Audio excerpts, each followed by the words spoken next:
Aujourd'hui, nous sommes inquiets. Nous sommes inquiets parce que la partie logement social, la partie bâtiment en général, est en chute libre. On perd 60 millions par an depuis les 6 dernières années, ce qui est catastrophique. Aujourd'hui, le chiffre d'affaires de la route de littoral sur le chiffre d'affaires du BTP cache un peu la perte que nous avons sur le logement. Là où nous avons les plus grosses structures d'entreprise, c'est dans le logement, avec toutes les petites PME, les corps d'état technique, et c'est ceux-là qui souffrent. On est passé sur le logement de 400 millions à 250 millions, ce qui est catastrophique pour tous ces corps de métier. Ce que nous craignons aujourd'hui, c'est qu'on n'a pas de vision du tout, on n'a pas de visibilité sur l'activité.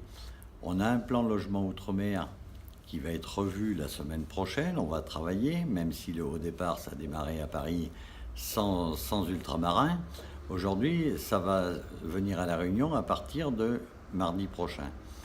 Nous allons travailler dessus parce qu'on y croit à ce plan logement outre-mer. Il le faut.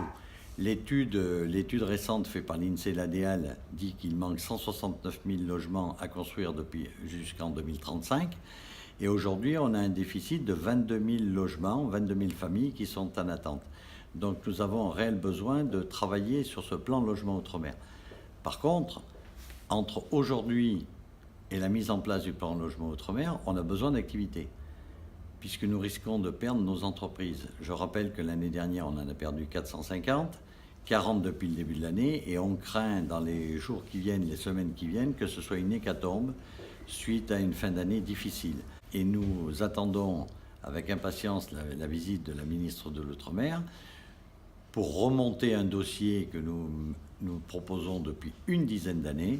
C'est un plan Marshall logement. Ce que nous voulons, c'est avoir de l'activité pour les semaines et les mois qui viennent avant la mise en place du plan logement outre-mer.